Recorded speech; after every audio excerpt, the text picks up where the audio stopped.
Nekega dne se je Franc odpravil v gozd po drva, se usedel v svoj večji avto in se odpeljal.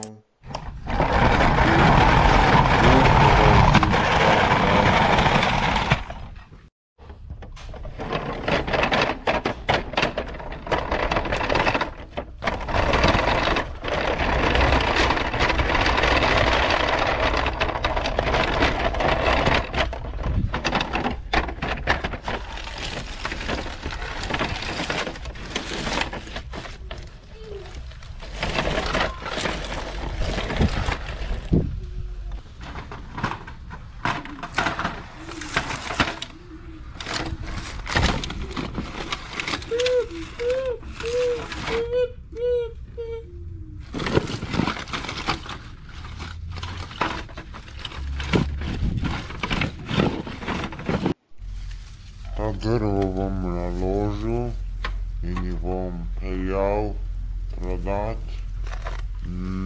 na trg. Hola.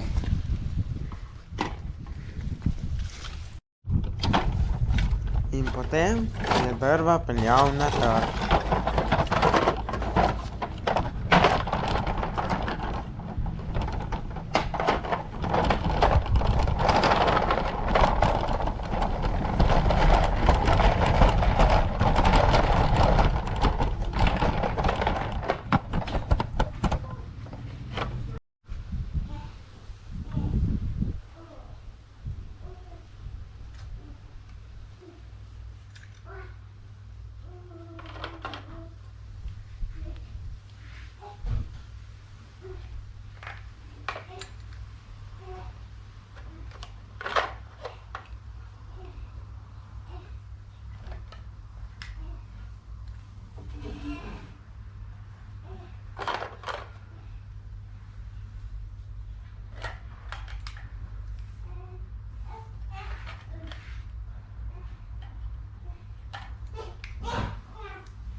Ko je drva prodal, je kamion odpeljal v garažo.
Skrajni čas, da grem domov, ker se že res mapa in mi